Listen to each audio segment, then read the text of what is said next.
Hi, America. Hi, America. Welcome to Angel and the Wiz. It's going to be different this week. That's for sure.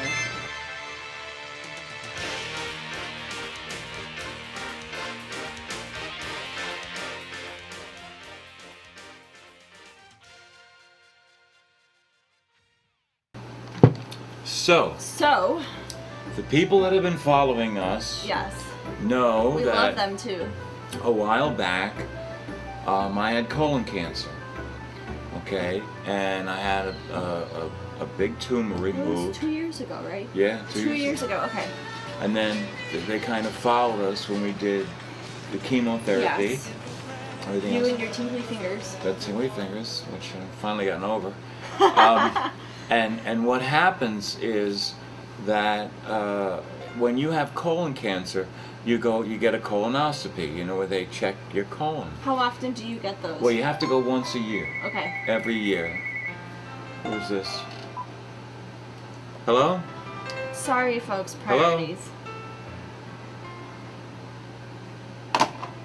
So you go once a year. So you go once a year, Okay.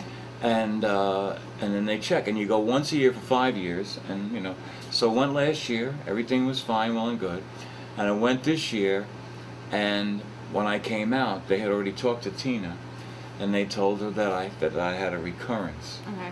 so that the cancer had come back, Okay. and it's a heavy thing to hear. Well, they didn't. What they said was that you have the tumor growth has come back, then you have to wait, because they have to send out a sample of it to the lab, who checks to see if it's benign, it can just stay there, or malignant, it has to go, or it's going to continue to grow. So, on Friday, did the test on Wednesday. I got the call from the doctor on Friday, and he said, yes, they've already checked, and it's malignant, and you're going to have to go see Dr. Para and, have it taken out. And so it's not something it's a tough call to get, Yes. because everything that's associated with cancer, and but I can tell you that there are many people that have much worse than me. So believe me, I have a ton of people praying for me. I was really amazed at that. We'll see if it works. But of course, now let's look at The positives. the positives. It seems like it's in exactly the same place, Okay. which means it hasn't spread. That's good. Okay, so I think that's good. Okay. Which means that well, let me ask you this: the surgery that you had before, Right. Did they remove part of your colon? Yes. Okay. Part of my colon and lymph glands. And okay. Okay, so the fact that it's exactly where it happened last time, and the rest of the colon was fine. Right. So it's exactly what happened last time. So what I'm hoping is, and believe me, I'm not a doctor, so Right. I'm not offering medical advice. What I'm hoping is that that's a good sign, because I asked the doctor, well, does that happen? They said, yeah, well, sometimes when they remove these, some cells remain. So Now, you just have to go in and clean it out. well, I don't know. There's a growth there. They give you a picture, and you can see Right. what's there. And I thought the reason we were doing the chemotherapy was to get rid of whatever traces there were. Now, and it may have. In other words, it may have gotten rid of other traces. This was the only place that stayed Right. behind. So I'm trying to take that in as something positive. Well, and it was caught. I think it was early. caught early. Right. Now, I don't know if it's stage 1. That would be ideal. Still in the colon. Okay. That's the best. Okay, now we have no idea, and we're not going to know. When you had the surgery before, it Stage was 3. Oh, I did not yeah. know that. No, it was So- out of the colon into the lymph nodes. So Okay, so we're doing. so We think it's caught early enough. we think it's caught early enough, and it also last time the tumor was so big. But remember, I had blown up. Yes. And so it had really festered. Okay, this time there's none of that. Okay, and so. So there's no huge blockage. Yeah, evidently. And my thought is, there's a chance that rather than having to cut me open, they'll be able to do that laparoscopic thing Possibly. with just the 3 little holes, and go in and get it, which is normally what they do, because the place that I go to talks about minimally invasive. I'm sure they were just as disappointed as me that they had to do that, but the problem was so big by the time we got to it. Well, but the hope is that they do minimally invasive, but they might have to go back in and open you up again a little bit to cut out more. Well, I'm to hoping make sure they get, they cut, okay, well, we cut out this much, Right. let's go in and cut out a little bit more of the colon or the lymph nodes or Well, something like that. I'm hoping that they don't have to. I mean, of course, that's what I'm Right. hoping. I'm hoping that they caught it early enough, that it's small enough to go. I got the impression from Dr. Robinson, that, and all these doctors that I had, really, they've been first class. Dr. Parra was very smart, too. When I went to originally have my port removed, it was Dr. Parra that said, this might be too soon to take it out. And fortunately, I listened to him, didn't take it out, and now, because probably I'm going to have the chemo again Right. after the surgery, but if it's clean up like last time, that's the best. I have no complaints about that. And what I'm hoping is that they'll be able to do the laparoscope, if that's what it's called, the robotic surgery, go in, cut it. It should be smaller. It should be earlier. It should require less time in the hospital. I don't remember having any recovery time last time. It seems like everything happened in the hospital. Excuse me, I came home and went to work. Yeah, I remember that. I remember you came home and then you're like, I'm going to work. I was like, Yeah. what? I think Really? I think that's what happened. So that's what I'm hoping happens this time, because I don't want its impact on work. I'm just a regular working guy, and I gotta have my job, and I'm hoping that will overlap some of my days off, but I do have some vacation, so I already told work I should be between my vacation, and then usually we do the chemotherapy on Friday mornings, which I have off. Okay. So it shouldn't have any impact there. The only impact is I have to keep the port for a while. Okay, so, and I have to tell you. And then they might ask you to move to other locations though at that point. What you mean for the chemo? Well, no, for the chemo at work, because of the port, they might have to say, well, it's been, so many years. Well, but it's worked out really well. It has. Because I've become a master in one place, and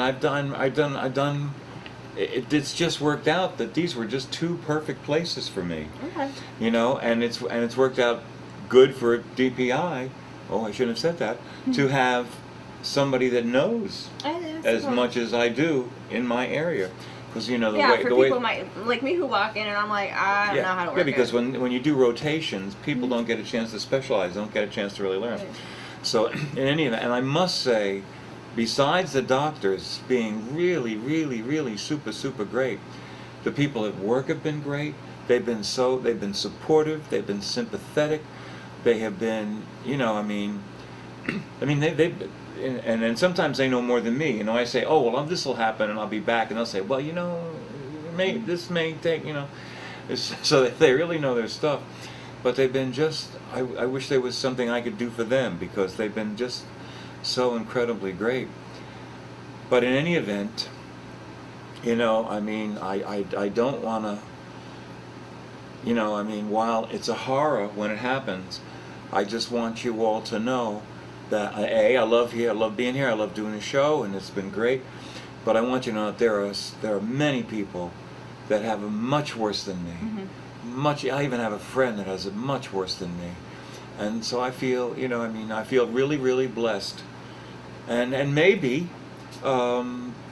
this will do it. There's always a chance that, because now we're just going in to do this what I hope is a little thing. It looks horrible when you see the picture of it. I thought of a tumor as just a nice, this round little thing that grows, but it's not. It's like a messy. Yeah, it's horrible. It looks like dog excrement. It's really horrible, like a mound of stuff. But it also looks, because remember how small it is. The picture that they're taking, it might huge. be, yes, it looks Seems huge, but it might be small compared to last time. Possibly, So, yeah. that's I have to hope that. I have to try and be positive about it.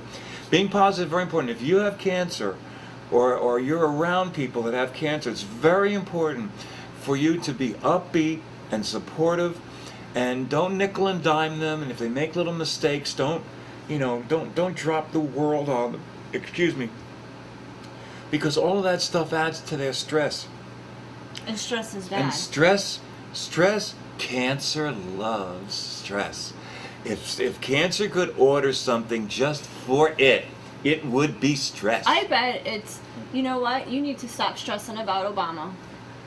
Maybe that's what this is, an maybe Obama that's tumor. The root cause. So I knew it. I knew he'd come into this somehow. And the other reason I wanted to, and that's the reason I want to take care of it now before Obamacare happens, because I'm at the age where they're just going to say, here, take a pill and die.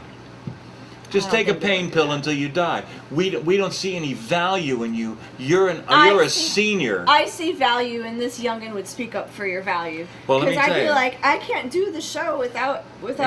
It'll just be Angel and Angel nobody. and an empty chair. No, you'd find somebody. and then I have to figure out how to work all Oh this. yeah, Oh, that we're would in be trouble. the tough part. But the fact I of the have to matter, call some friends. and that's why Obamacare is so incredibly bad, because it puts bureaucrats in between doctors and patients.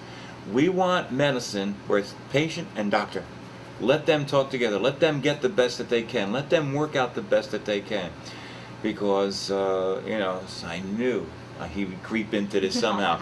But be that as it You're may, welcome. thank You're you very much. But Please claim. but that's why I'm very glad this is happening now, because I don't want to be on the other side.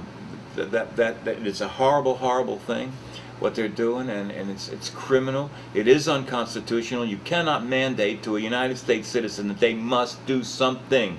They must buy something. It's not like a car. Everybody says, well, you got to have insurance for your car if you drive a car. But if you don't want to have insurance for your car, don't drive one. Take a cab. True.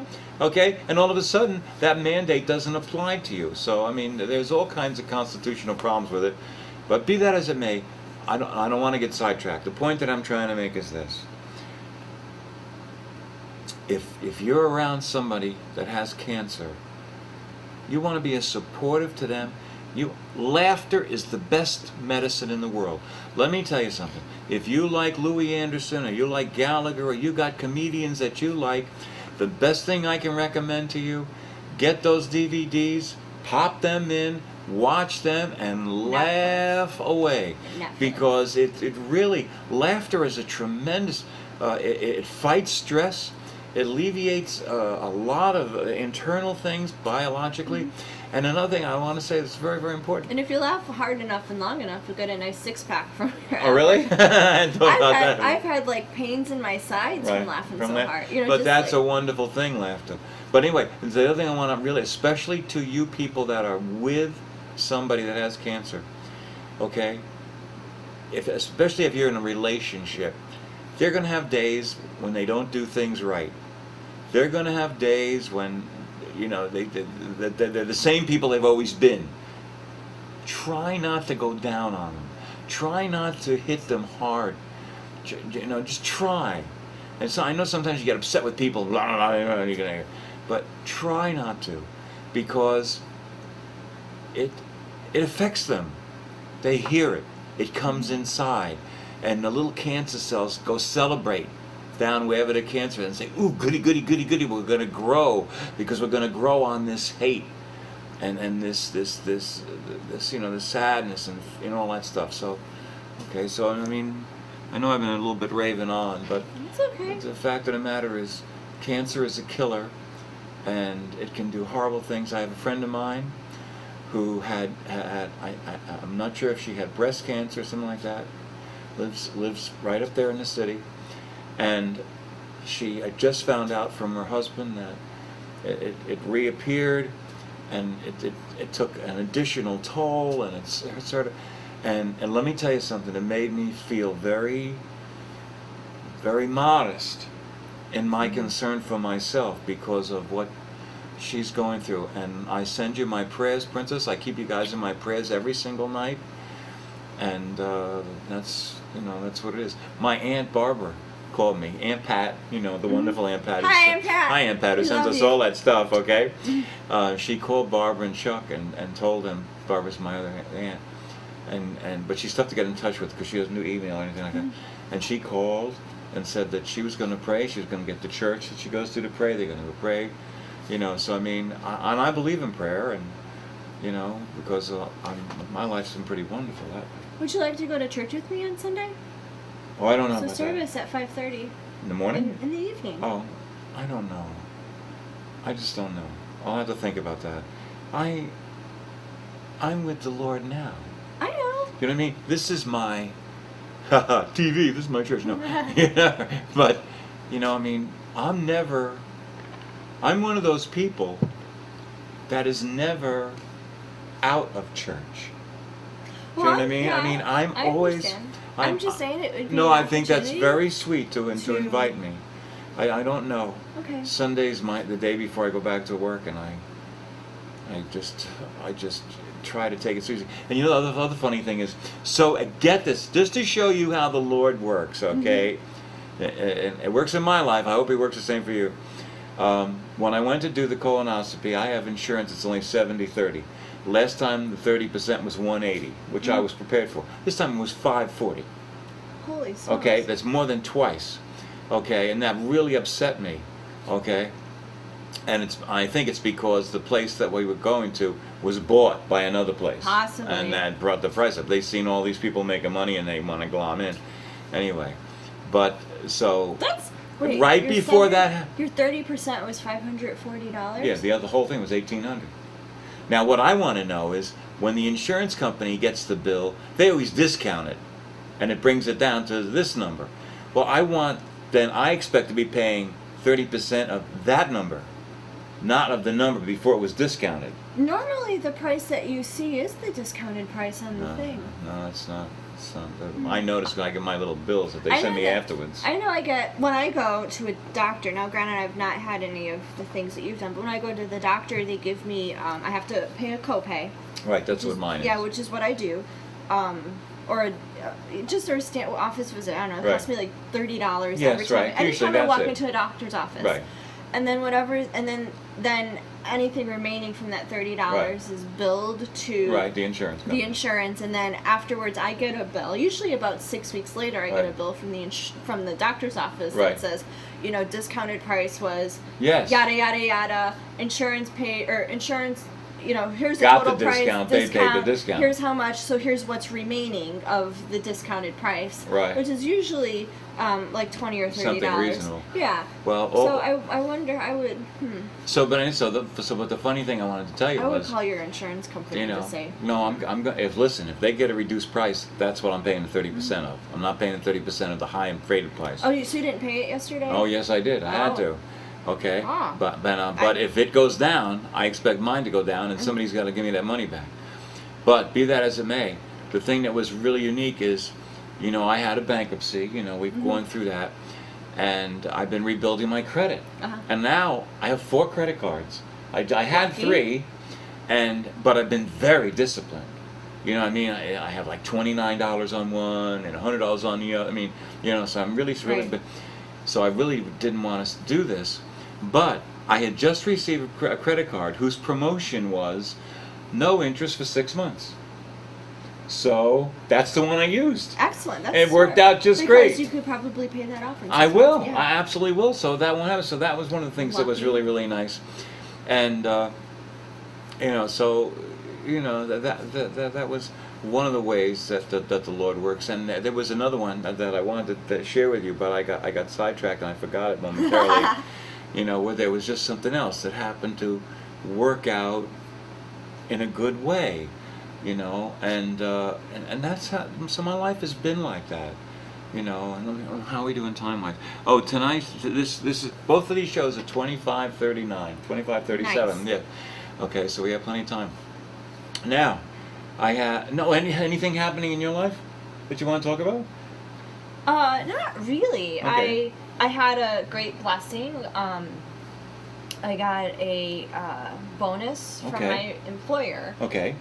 Which I expected a bonus because Okay. they kind of give us one every year, but the dollar value changes. Right. And last year it was a Right. certain amount of money, Right. and so I was expecting that Right. amount, Right. and I was, kind of making plans, hopeful plans, because I mean, you kind of expect the bonus, but you don't Right. always know. So you cross your fingers and you're like, okay, hopefully, because I had acquired some collections notices, because as everyone knows, I've had some tough Right. emotional and financial Right. situations in the last year. Right. So Well, it was double what I had received the Oh, previous so that's year. great, Princess. Yes. Good for you. So I was able to pay off 2 collection notices plus an additional medical bill. Wow. I'm gonna finally finally go to the eye doctor. It's been over 2 years since I've last been, so Gee, that's that's going next great. week. I'm gonna be able to get my I work in a company car. that doesn't give bonuses. no. But so I'm But- proud. I'm so happy so for you. it I'm was happy. like, you know, but when I got, we find out how much it is. I found out in an email, and when I got that email, Right. I opened it up and cried when I saw the dollar amount. I Aw. cried, and I was like, oh my goodness, is this really happening? Isn't So that wonderful? I already had the plans made of what I was going to do with it, And see, and hopefully that's I'll great. have some extra to save. Right. And I don't know if I'm going to do Christmas gifts this year for anybody or Right. not, because even if I have the money to Right. spend, Right. it's, I have to be reasonable and rational Of about course it, you because do. I do have cats that have medical issues. That's and right. And things like you that, never know so- when that's going to come up. You want to have that Right. money saved on the side. So I'm kind of, got that. I'm hoping. That was my little thing. So this- that was probably the best thing that's happened in the last. couple but, of weeks. But that's a wonderful thing. I love to see when things like that Yeah. happen for people, because, that you always hear about the horrors. Yeah. And you don't hear about when nice things happen. This year's I give out either a DVD or a CD at Christmas each year. Uh-huh. This year we're doing. When I was growing up, I always believed that my first hit would be a double-sided hit. Both sides would be a hit. Now they don't put out 45s anymore, No, they don't. but I'm putting out one this year. You're gonna make Okay. 45s. I'm going to do it on a CD. Okay. Okay, but I'm doing it like it's a 45, and I thought that it's just amazing that the songs that I chose were "The Devil Used to Be" and "Trying to Get to Heaven." So I got the devil on one side and heaven on the other, and they're both warnings. They're heads up. Okay, and I went to Glenn, the wonderful and very talented Glenn Mack, who does all that stuff for me. And I told Glenn I wanted to do something that reflected more contemporary, not just my style, but Right. something new. So I asked him if he would produce and arrange it, and I'm just going to sing. Okay? So now that was the plan going in Uh-huh. before all this happened. I don't know Well, you can how still that's. sing. Yeah, and I don't know now, but he just got a whole new studio and he's learning it, so I don't know how quickly. I don't know if I'll have it for Christmas. That's what I'm trying to say. Ah. So I've gone ahead and made an unplugged version. I have an unplugged version Right. of the songs. So if we can't do the new one, You got. I have the unplugged that I'll give out. I would like to hear a contemporary version of "Sunshine Down the Line." That's always been a big song for me. I love that song. Yeah, people do. I mean, I don't know. And well, if we can see, my problem is I can't find anybody. How am I doing time-wise? 22. Okay, good. Next week, a sad story about William Shatner and Star Trek that has a happy ending, and a story about how Bill Murray might be walking down the same path, and maybe he won't with our little part. So that's next week. We're going to talk about it this week. But where were we going? What were you talking about? Oh, Sunshine Down the Line. Okay, And songs and contemporary listen. songs. Here's Bob Dylan in Greenwich Village. Here's Bob Dylan on Blonde on Blonde. Okay? Same talent, both places. Here's the Beatles in Germany. Here's the Beatles in Shea Stadium. Same talent. Right. Nothing's changed. Here's Elvis Presley driving a truck. Here's Elvis Presley in Hawaii. In all three cases, the talent never changed. It's the same talent each time. What changed? Bob Dylan met Albert Grossman, bridged the gap. The Beatles met Brian Epstein, who bridged the gap. Elvis met Colonel Tom Parker. If it wasn't for Colonel Tom Parker, Elvis dies as an alcoholic in a truck. The Beatles break up after they can't have any success, and Bob Dylan overdoses in Greenwich Village. My problem is this You need person. that person, yeah. I haven't been able to find this person. And one of my friends, Howie Goldberg, out there on the West Coast, that poor strange place. Hi, Howie. Hi, Howie. Howard. Howard. He's Hi, adult now, Howard. Howard. I'm sorry. I shouldn't say that, but he'll, I mean. But anyway, he knew me as Ricky. I knew him as Howie. We were kids, you know what I mean? So he's got Jake squared, and people that have come to the website and gone and seen the little plugs that we have said good things about him. So I'm so happy for him. So he might have found his person to get him. I've never been able to get there. But I'll tell you this, if I can ever get there, Sunshine Down the Line will be backed with I Don't Know Where I'm Going and Katie Bar the Doors, because those are the two songs that I used to sing when I was the Wizard of Waverly Place and Greenwich Village. Okay, and we used to sing it in Washington Square Park, and it used to blow them away. Those two songs, and to this day, don't you think Tink and Tink, everybody, Sunshine Down the Line, that's the big song. So okay, so now it's 25:16. We have to go. Have a wonderful day. Here is The Devil Used to Be, and there is a message here, folks. Buy America, do something good every day, and volunteer at your local animal shelter. Indeed. This is kind of a song of warning, because you see, once upon a time, the devil dressed in red, he frightened little children with horns upon his head, and often in the evening he'd scare off everything. He used to know that he was wrong, a devil and not a king, but now he rides in a big black limousine, and he sometimes dresses white to not be seen. So you better look real closely now at all the things you see, 'cause the devil used to be, the devil used to be, he used to be so different, but now he can't be seen. He used to range his shape to be a serpent and such. He didn't used to be people you know, people you could touch. So watch out now, my children, the man plays a different game.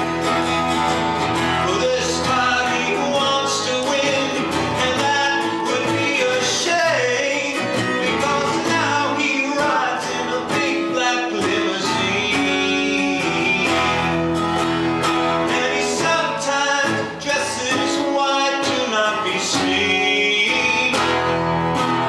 So you better look real closely now at all the things you see, 'cause the devil used to be, the devil used to be, he used to be so different, but now he can't be seen. Written and sung by The Wizard.